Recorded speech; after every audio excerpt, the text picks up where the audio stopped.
Continuamos con nuestra lección número 12. Esta lección es para ir concluyendo con el capítulo 2, los últimos versos 42 al 47. Se titula Las prioridades y los resultados de la iglesia primitiva, y vamos a explicar 3 prioridades y 3 resultados que obtuvo la iglesia primitiva. Vamos al verso 42, ya tienes la escritura abierta, capítulo 2, versos 42 al 47.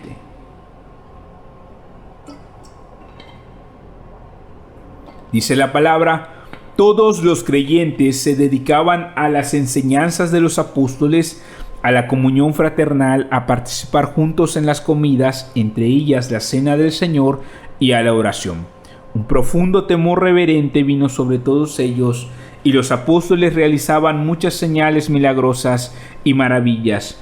Todos los creyentes se reunían en un mismo lugar y compartían todo lo que tenían. Vendían sus propiedades y posesiones y compartían el dinero con aquellos en necesidad. Adoraban juntos en el templo cada día. Se reunían en casas para la cena del Señor y compartían sus comidas con gran gozo y generosidad, todo el tiempo alabando a Dios y disfrutando de la buena voluntad de toda la gente. Y cada día el Señor agregaba a esa comunidad cristiana los que iban siendo salvos. Qué hermoso cuadro encontramos aquí en estos últimos versículos del capítulo 2. La primera iglesia era saludable y creciente debido a sus prioridades. Lucas nos muestra cuáles eran las prioridades que la iglesia tenía y cuáles fueron los resultados al darle prioridad a esos principios y valores que todos debemos tener. ¿Por qué? Porque cuando la iglesia tiene sus prioridades en orden, entonces hay buenos resultados. Podemos observar por lo menos 3 prioridades aquí. La primera es que se dedicaban a la doctrina de los apóstoles. Lo primero que Lucas menciona en el verso 42, todos los creyentes se dedicaban. Esa palabra es importante, hay dedicación a las enseñanzas de los apóstoles.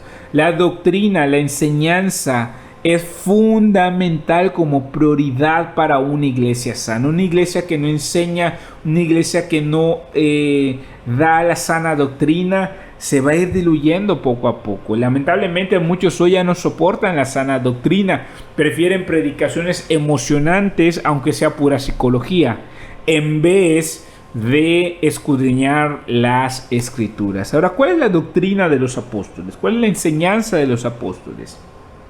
No es un secreto, es todo lo que encontramos a través del Nuevo Testamento, vertido en las cartas del apóstol Pablo, Pedro, Juan, etc.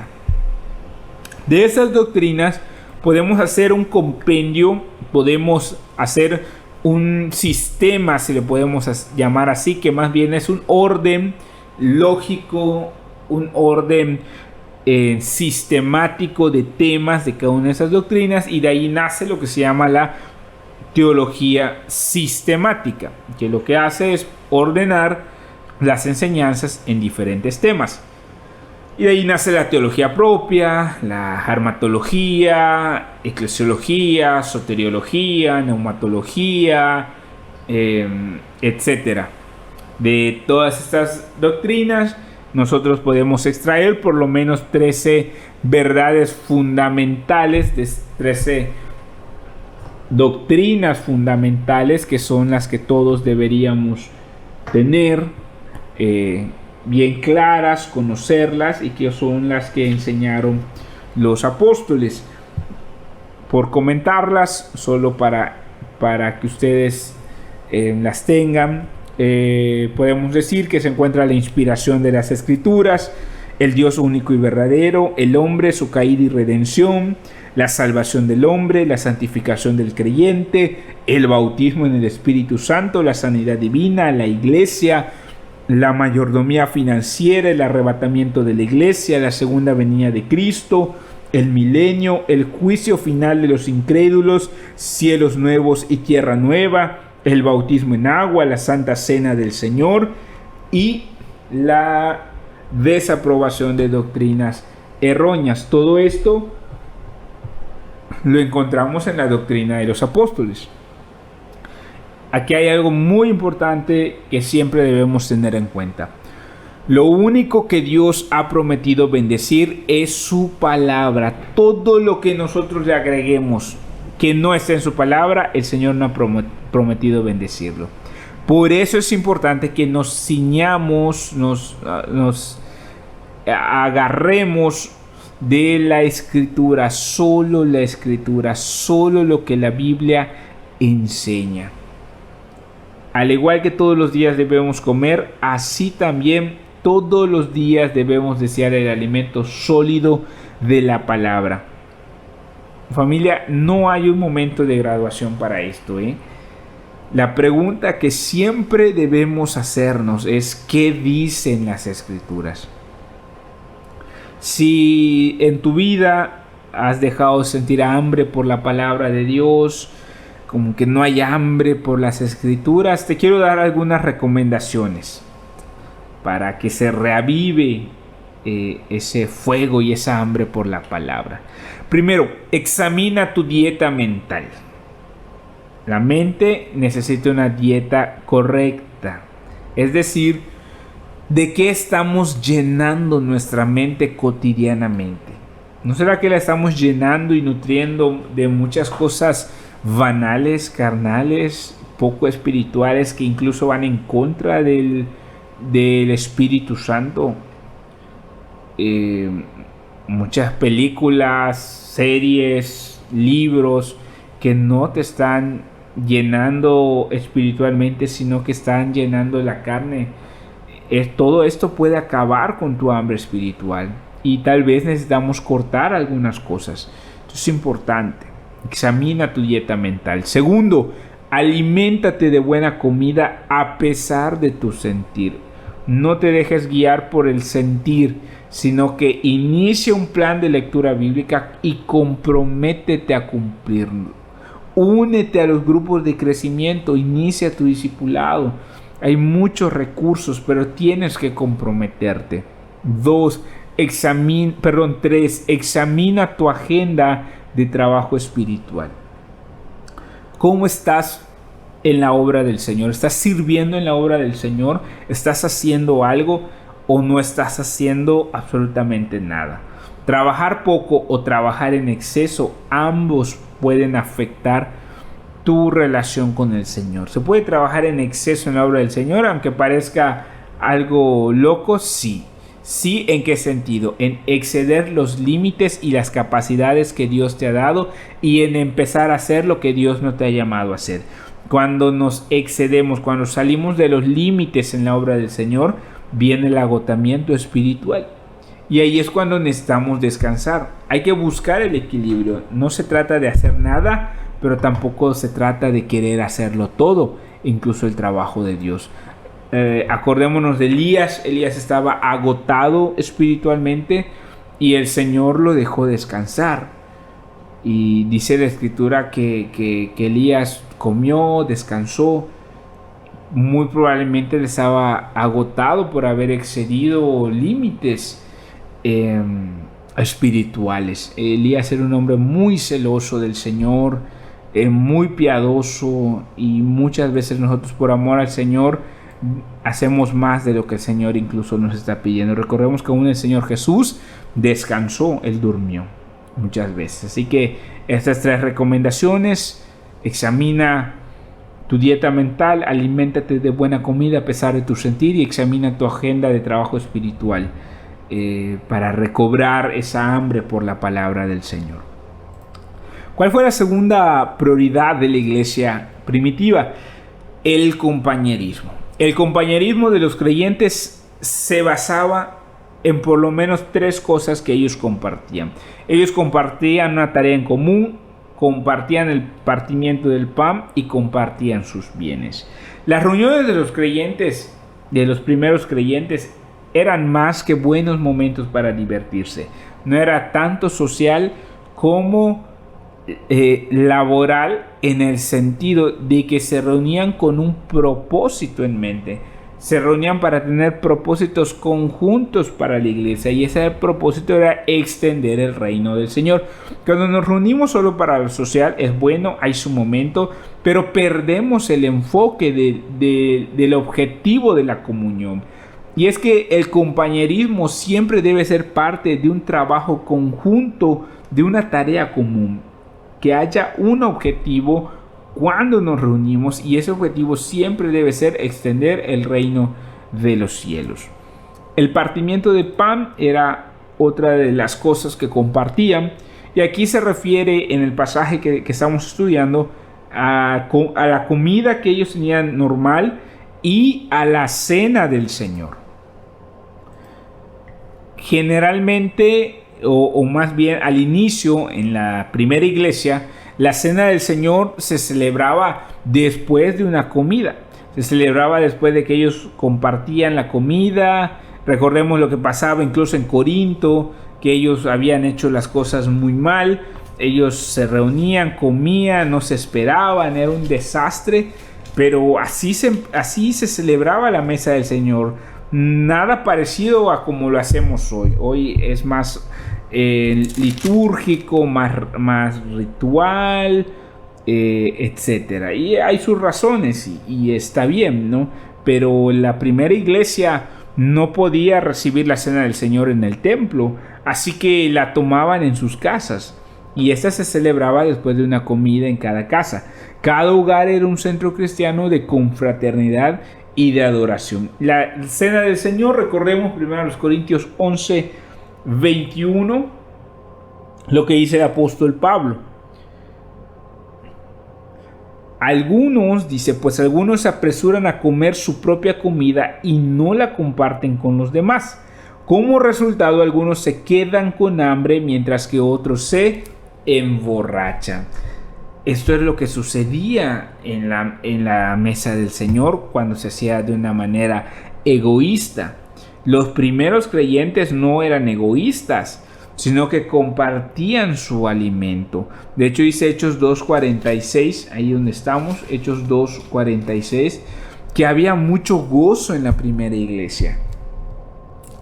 Dice la palabra que adoraban juntos en el templo cada día, se reunían en casas para la cena del Señor y compartían sus comidas con gran gozo y generosidad. Gran gozo, había mucho gozo en la primera iglesia. Algunos creyentes hoy parece que tomaron jugo de limón, ¿verdad? En vez de un jugo bien rico de uva dulce. Familia, el evangelio debe endulzar nuestra vida. No, la iglesia no es un lugar para llevar amargura y estar amargados y molestos. No, la iglesia es un lugar de dulzura porque hemos recibido el nuevo pacto en el Señor Jesús. Y eso es lo que debe caracterizar el partimiento del pan en la iglesia. ¿Qué era la tercera cosa que tenían en común? Sus bienes. Y aquí no se trata de comunismo o de socialismo, ni de capitalismo. En la iglesia a nadie se le obligaba a vender sus posiciones. No es como algunos hacen hoy que coaccionan a la gente para que vendan sus bienes. No. Algunos vendían sus posiciones y otros no. Pero lo importante es que todos venían por las necesidades de los demás. Esa era la base del compañerismo de la iglesia y era una de sus tres prioridades. La tercera prioridad que tenía la iglesia: la primera, la doctrina de los apóstoles; la segunda, el compañerismo; la tercera, la oración. Los primeros creyentes oraban con frecuencia. Todo el libro de Hechos está bañado por sucesos, por momentos en los cuales los creyentes oraban y se dedicaban a orar. Cuando elegían a sus líderes, cuando estaban en problemas, cuando comían, cuando viajaban, en todo momento ellos oraban con mucha frecuencia. Ellos no contaban con todos los recursos que tenemos hoy, con el internet, con edificios, con seminarios, con libros, no contaban con nada de eso, pero contaban con algo que nosotros hemos descuidado actualmente. Ellos contaban con el poder de la oración. La iglesia se va a mover mejor si pasamos más tiempo todos los creyentes de rodillas en oración. El ministerio se mueve por la oración.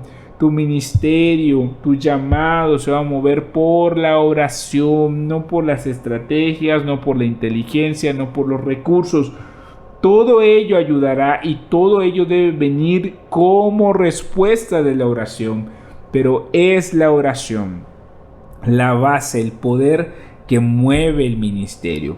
Nunca, nunca, nunca debemos estar tan ocupados como para no tener tiempo de orar.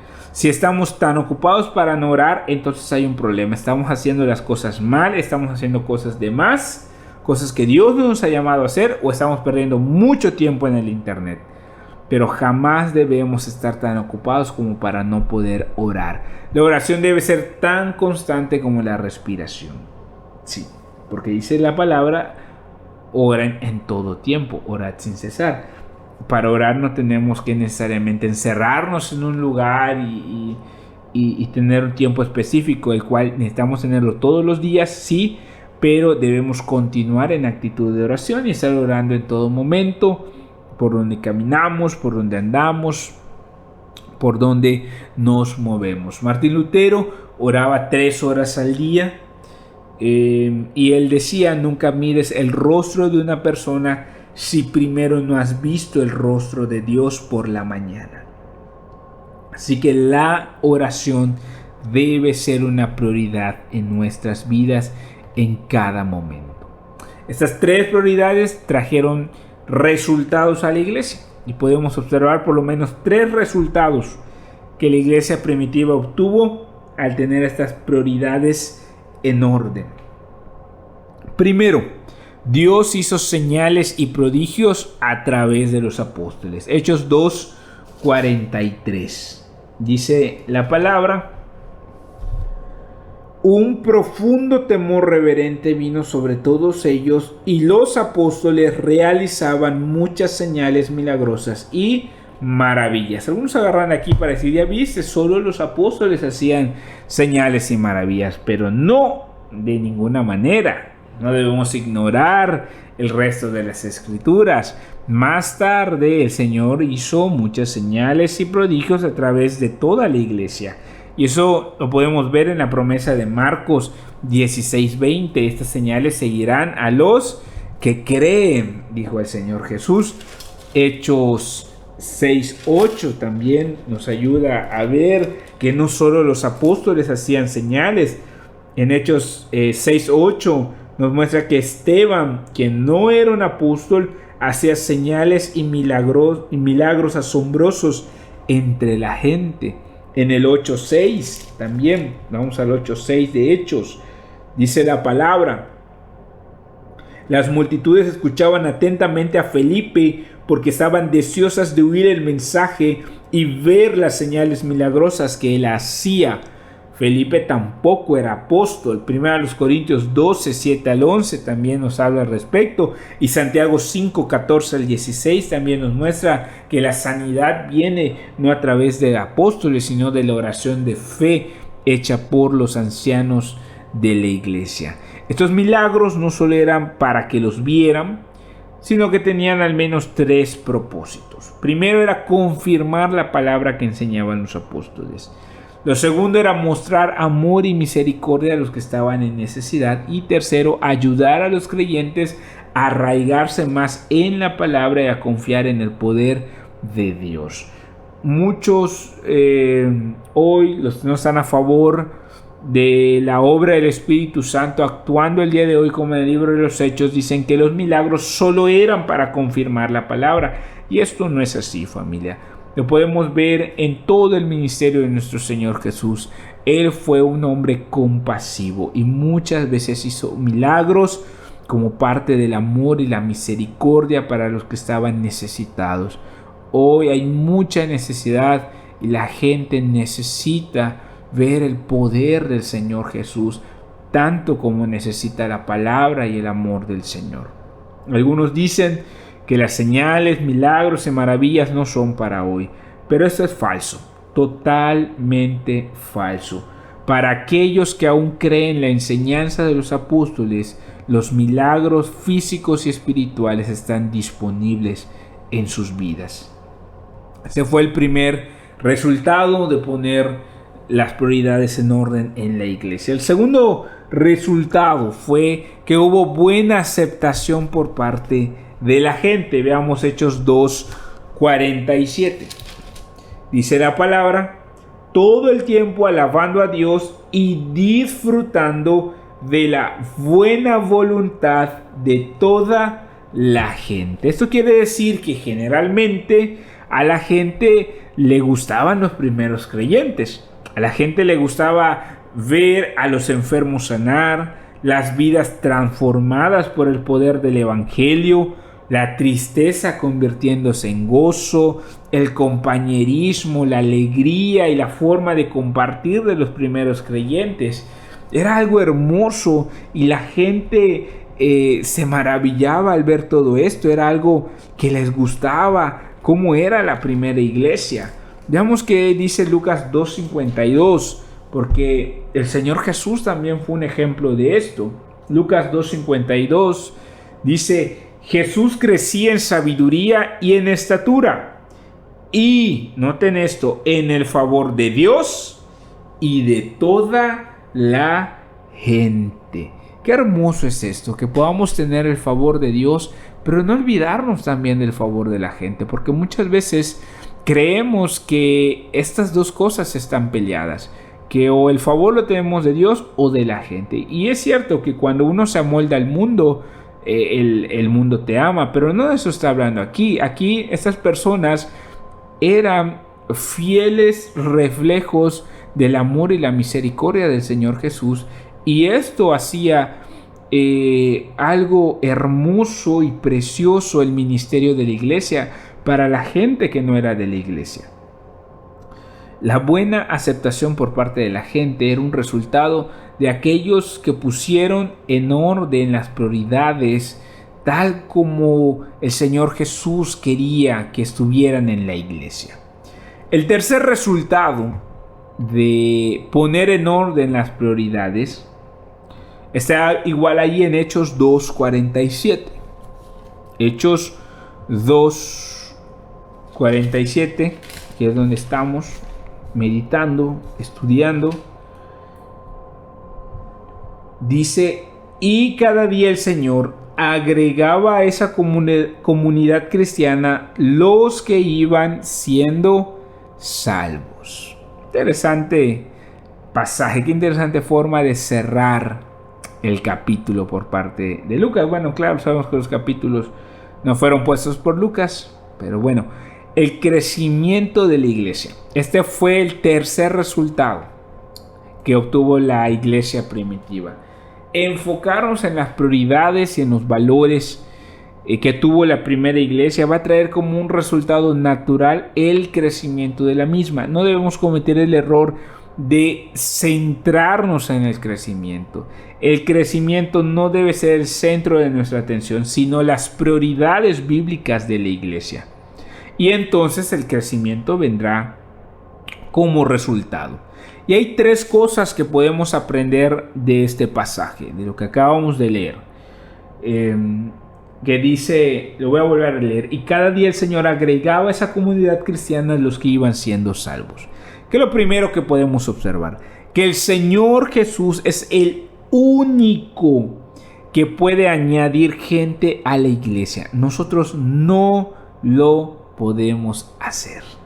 Así de simple. Es el Señor Jesús. ¿Por qué? Porque Él es el único que salva. La iglesia no salva. La iglesia predica el evangelio y hace discípulos, pero es Dios, el Señor, el que produce la regeneración en el corazón. Y entonces añade a esas personas a la iglesia. El Señor Jesús dijo: yo edificaré mi iglesia. Es Él el único que salva y edifica su iglesia. Así que cada uno debe estar seguro de que el Señor lo lo ha añadido a la iglesia. Nosotros podemos tener una lista de miembros e incluso en algunas ocasiones se incluyen miembros a la lista que no están añadidos a la iglesia. ¿Y cómo es esto? ¿Cómo alguien puede ser miembro de la iglesia y no estar añadido a la iglesia? Bueno, recordemos que hay una iglesia universal que está compuesta por todos los creyentes en Jesucristo, y hay una iglesia visible. Está la iglesia invisible y la iglesia invisible. La iglesia invisible es aquella real, verdadera, conformada por los nacidos de nuevo, y la iglesia visible es la iglesia local, la cual se conforma por todos los miembros en plena comunión que están en la lista. Y esto, pues aprenderemos más de ello un poco más adelante en este estudio de los hechos, pero también cuando llevemos eclesiología en teología sistemática. Nosotros podemos darle la bienvenida a las personas que desean adherirse a la iglesia, que profesan fe en el Señor Jesús, y podemos agregarlos a la lista de membresía después de su bautismo en agua, pero solo el Señor Jesús puede añadir a las personas a la iglesia. Nosotros no conocemos el corazón. Podemos ver evidencias de salvación, pero aún hay personas que son capaces de engañar y que no han sido añadidas a la iglesia y se bautizan en agua. Y bueno, eso ya no está en nuestras manos. ¿Qué otra cosa nos dice Lucas en este pasaje? Lucas nos dice que muchos hicieron una decisión de fe. Lucas nos dice que muchos fueron añadidos a la iglesia. No dice que muchos hicieron una decisión de fe. Lucas solo cuenta a aquellos que llegaron a formar parte de la iglesia, no a los que levantaron su mano en una campaña, no a los que llenaron una tarjeta, no a los que hicieron la oración del pecador, no. Lucas solo cuenta a aquellos que llegaron a formar parte activa, visible de la iglesia local. ¿Por qué? Porque la Biblia enseña que aquellos que son salvos por el Señor llegan a ser parte de la iglesia local. No existe eso de que recibí al Señor Jesús y ahí se quedó, hice una decisión, pero pues no me gusta la iglesia. Me gusta Jesús, pero no me gusta la iglesia. Eso no existe. No hay en el cristianismo bíblico. ¿Por qué? Porque la iglesia es el cuerpo del Señor Jesús y la iglesia es la esposa de Cristo. No te puede gustar el Señor Jesús, amar al Señor Jesús y no amar su cuerpo. No puedes amar al Señor Jesús y no amar a su esposa. Es totalmente incongruente. Lucas no contó a los que hicieron una decisión de fe ni levantaron sus manos. Lucas contó a los que se añadían a la iglesia. Eso es muy importante, porque cuando una persona es salva, el Señor la añade a la iglesia. Y quiero que notes algo: las personas son salvas en el presente. O sea, la salvación no es algo futuro, no es algo que solo está ya en la eternidad, sino que es algo presente, porque dice la palabra que el Señor agregaba a esa comunidad cristiana los que iban siendo salvos. O sea, hay un hecho, hay un momento en el cual la gente es salva. No está en el futuro, está en el presente, arraigado en un acto en el pasado, allá en la cruz del Señor Jesús y en su resurrección. Cuando el Señor salva a alguien, la añade a la iglesia como un nuevo creyente. El Señor reconoce solo los nombres de los que han nacido de nuevo. Estas personas son salvas. La salvación la tenemos.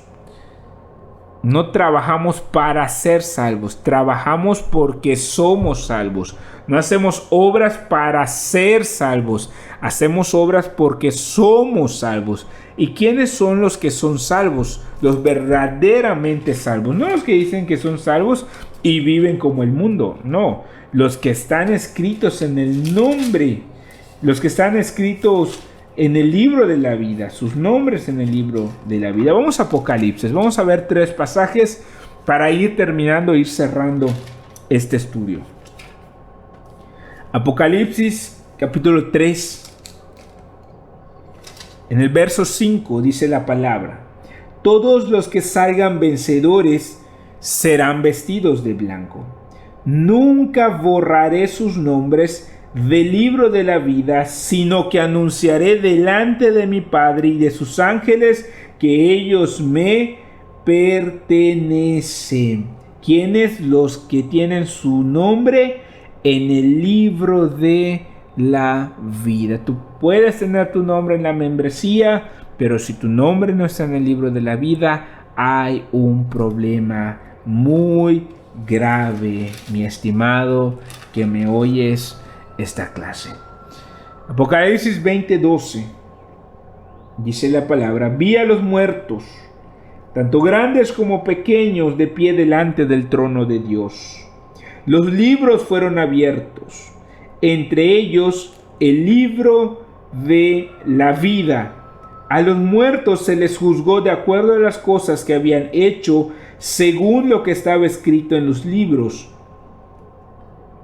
Hay libros que registran nuestra vida, y al Señor nadie lo puede engañar. Me pueden engañar como pastor, pueden engañar al cuerpo ejecutivo, pueden engañar a la iglesia, pero al Señor no podemos engañarlo.